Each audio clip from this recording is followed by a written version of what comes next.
How Pokémon Go changes the geography of cities. Pokémon Go may have more people than usual staring down at their smartphone screens, but don't let that fool you. One of the most fascinating aspects of the Pokémon Go phenomenon has been the way it's made people more aware than usual of their surroundings, because the gyms and Pokestops that make up the augmented reality game's virtual hotspots are overlaid on places of interest in the real world. Pokémon Go kept me outside and active, and it turned out that searching for the adorable little monsters in augmented reality gave me a new way to enjoy the city around me, wrote Sarah J. Ong in the NYD's Room for Debate. I spent days discovering historical landmarks, parks, statues and street art all around the places Pokémon were hiding. People are seeing and noticing murals and other local landmarks that they might otherwise pass by without a second thought. A colleague who is moving to a new city said Pokémon Go was incredibly useful in helping him get to know the neighborhood he was considering for his new home. Pokémon Go's virtual spots were dutifully mapped by players of Niantic Labs' other, older augmented reality game, Ingress, a less popular game but with equally fervent players who create portals in places of note in the real world and then vie for control of them. It's yet another brilliant bit of corporate crowdsourcing. Niantic Labs got Ingress players to do the work of building the massive digital map that could be redeployed to make, in partnership with Nintendo and the Pokémon Company, one of the most instantly viral and captivating mobile games ever. The internet has been steadily changing our relationship with the real world, but when we mostly accessed it with computers that were bound to desks and laps, it existed as a second world, a digital place we visited for discrete amounts of time and then left by shutting down our computers or turning away from our keyboards. But when a smartphone brought the internet into the real world, attaching it to us wherever we go, it meant the internet and the real world became intertwined and entangled. Pokémon Go may be the most vivid and positive representation we've seen of that yet. There have been past stories about digital maps changing the way people move through their cities, but they've mainly been negative, as with quiet neighborhoods being annoyed by Waze routing traffic through their streets. As the digital world is increasingly overlaid on the real world, it will fundamentally change our relationship with the cities we live in, hopefully for the better and not like this. The internet will be as strong a force in our physical surroundings as it is in our mental ones.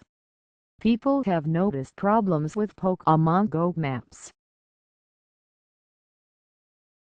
In some areas where most residents are minorities, Twitter users noted Pokestops are hard to find, wrote Christopher Huffaker of McClatchy, in a report that mapped Ingress portals in Detroit and Washington, D.C. and said there were examples of redlining lower-income areas or areas where black residents dominate appeared to have fewer virtual places deemed worth visiting.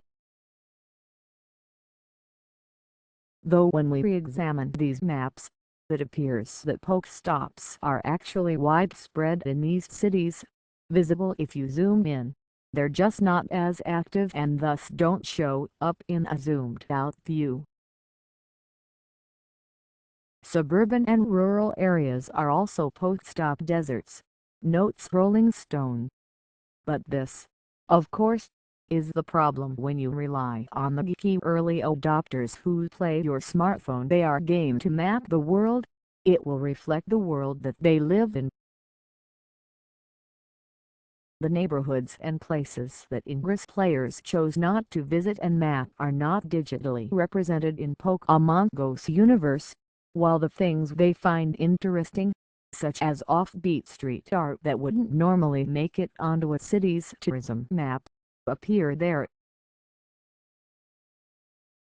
We downloaded and mapped portals from Ingress to show you what the Pokémon digital universe looks like. The maps show you the intersections between the interests of Ingress players and real-world locations, and give you a sense of where Pokémon Go players are being drawn. In Boston, for example, Pokestops abound around universities. The Pokémon Go virtual world is changing the geography of the real world, and sometimes warping it. There's a serious dissonance between some places of interest such as Auschwitz and the Holocaust Museum and the motivations of people seeking them out looking to throw a digital ball at a cartoon animal. When that happens, it's disturbing to the people who live or work at those locations. For example, there are 3 intersecting Pokestops in Rhodes, a quiet suburban community outside Sydney, that have resulted in a swarm of rare Pokémon in that digital spot, and a resulting swarm of flesh and blood humans. The place is in complete chaos with crowds of well over 1,000 per night. There is a massive level of noise after midnight, uncontrollable traffic, excessive rubbish, smokers, drunk people, people who are tilde camping in the site, and even people peddling mobile phone chargers, a resident of the area told BuzzIron. It's not the first time a digital map of the world has wreaked havoc in the lives of innocent people living at the real-world location, and not the only time Pokémon Go has caused a stampede. Central Park in New York City is habitually swamped by players late into the evening. Pokémon Go's ability to attract hordes of people to a location has not gone unnoticed by people who want swarms. The game has the power to change how people move through cities, so businesses have excitedly set lures at their locations to attract Pokémon and Pokémon-chasing customers. A pizza place in New York that spent $10 on lures increased sales by 75%, reports the New York Post.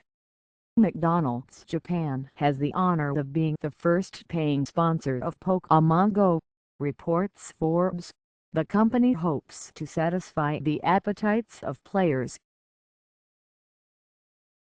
When the game launched there on Friday, it included 3,000 gyms at McDonald's restaurants. More civic-minded people are also trying to harness the power of the Pokémon flash mob. Last week, an activist group in San Francisco set lures at a protest site, hoping to attract a bigger crowd. The question now is how long Pokémon Go's changes to cities' geographies will last.